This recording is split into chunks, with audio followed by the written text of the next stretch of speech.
पावसाळा सुरू झाला की सर्वांनाच खावीशी वाटणारे सर्वांच्याच आवडीची रेसिपी ती म्हणजेच भजी. त्यातलाच एक प्रकार आज आपण पाहणार आहोत, तो म्हणजेच बटाटा भजी.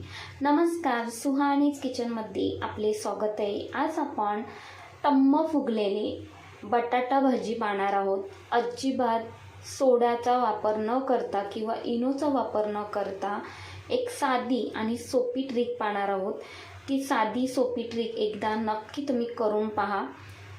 लगेचच रेसिपीला आपण सुरुवात करूया. तर इथे मी 2 बटाटे घेतले आहेत. बटाटे स्वच्छ धुवून घेतले. स्वच्छ धुवून घेतल्यानंतर पिलरच्या साहाय्याने हे सोलून घ्यायचे. तोपर्यंत चॅनलवर नवीन असाल तर चॅनलला एक लाईक आणि सबस्क्राईब करा. तुमचं एक लाईक आणि सबस्क्राईब माझ्यासाठी खूपच मोलाचं आहे. तर दोन्ही बटाटे सोलून घेतले, त्यानंतर स्वच्छ धुवून घेतले. एका बाउलमध्ये थोडेसे पाणी घालून घेतले. अर्धा चमचा मीठ घालून घ्यायचे. मीठ घातले की बटाट्याची कापे आहेत ती अजिबात लालसर पडत नाहीत, काळे पडत नाहीत. त्यामुळे मीठ जरूर यामध्ये घालायचे पाण्यामध्ये. त्यानंतर बटाट्याची कापे अशा पद्धतीने स्लाइस करून घ्यायचे आहेत. तर सर्वच बटाट्याची कापे अशाच पद्धतीने मी करून घेते. तुम्ही सुरीच्या साहाय्याने सुद्धा करू शकता, कापू शकता. तर अगदी पातळही नाही आणि अगदी जाडही नाही, मध्यम स्वरूपाची बटाट्याचे स्लाइस तयार करून घ्यायचे. तर इथे पाहताय तुम्ही मध्यम स्वरूपाचे बटाट्याचे स्लाइस तयार करून घेतले.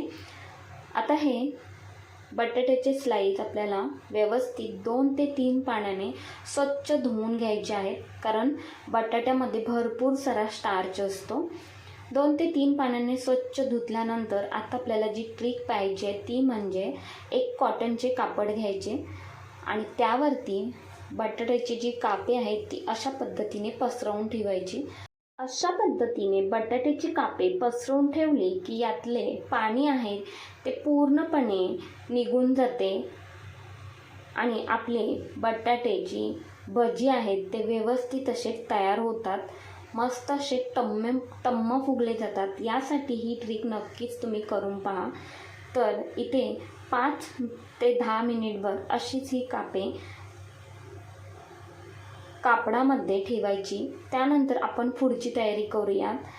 तर इथे एका भांड्यामध्ये 1 वाटीवर बेसन पीठ घेते. त्यासोबतच 2 चमचे तांदूळ पीठ घ्यायचे, त्याने भजी कुरकुरीत होतात.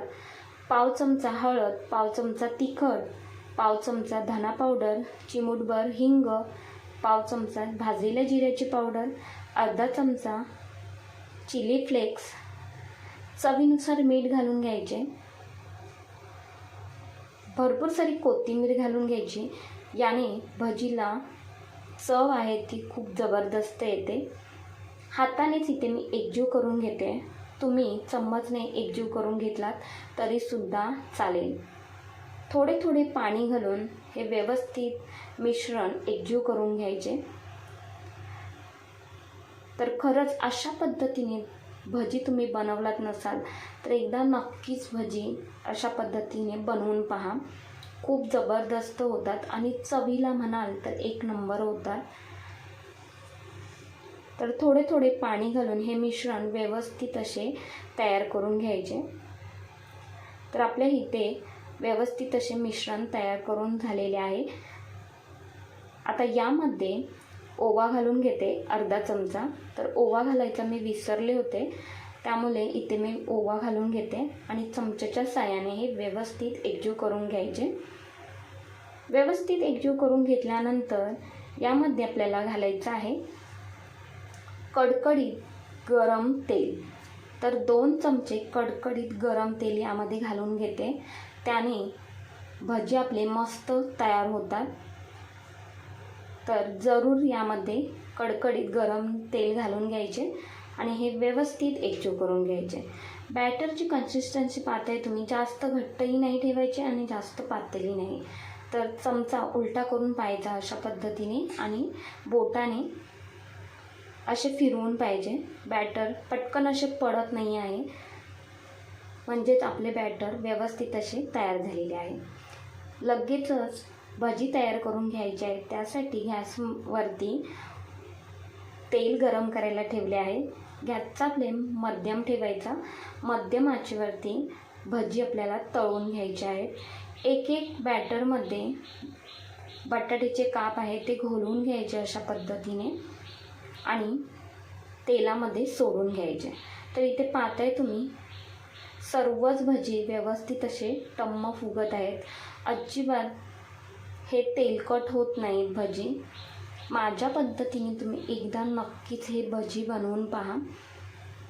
तर इथे मी भजी सोडून घेतले तेलामध्ये आणि गॅसचा फ्लेम कुठेही मंद ठेवायचा नाही किंवा हाय ठेवायचा नाही, मध्यम ठेवायचा. मध्यम आचेवरतीच आपल्याला हे भजी व्यवस्थित असे तळून घ्यायचे आहेत. आलटून पलटून तळून घ्यायचे. तर इथे पाहताय तुम्ही किती मस्त असे टम्म फुगलेले आहेत. अगदी जवळूनसुद्धा मी दाखवते तुम्हाला. खूपच छान हे भजी आपले तयार झालेले आहेत. तर अजिबात इथे मी खायचा सोडा किंवा इनो न वापरता हे भजी मस्त असे टम्म फुगलेले आहेत. तर आपण जी ट्रिक पाहिलेली त्या ट्रिकनेच हे भजी व्यवस्थित असे टम्म फुगलेले आहेत. तर तुम्ही ती ट्रिक नक्कीच करून पहा. तर आपले हे भजी इथे तळून झाले. यातले पूर्णपणे तेल आहे ते निथळवून घ्यायचे आणि एका प्लेटमध्ये इथे मी सर्व करून घेते. खरंच खूपच जबरदस्त हे भजी तयार झालेले आहेत आणि चवीला म्हणाल तर एक नंबर हे भजी तयार होतात. तर भजींसोबत इथे मी हिरवी चटणी तयार करून घेतलेली आहे. तर तुम्ही केचपसोबतसुद्धा हे भजी खाऊ शकता. अप्रतिम चवीचे हे भजी तयार होतात. तर तुम्ही जेव्हा बनवाल तेव्हाच तुम्हाला समजेल की खरंच याची चव किती जबरदस्त असेल. आणि एकूण एक भजी टम्म फुगलेला आहे. अजिबात हे भजी तेलकट होत नाहीत. तर पावसाळ्यामध्ये अशा पद्धतीने बटाट्याचे टम्म फुगलेले भजी तुम्ही एकदा नक्कीच ट्राय करून पहा. ट्राय केल्यानंतर मला कमेंट्समध्ये नक्कीच कळवा तुमचे भजी कसे झाले ते आणि कोणत्या भागातून पाहताय ते सुद्धा मला सांगा. तुम्हाला थोडी जरी माझी रेसिपी आवडली असेल तर एक लाईक, शेअर, हाईप तसेच सुवानीस किचनला सबस्क्राईब करा. धन्यवाद.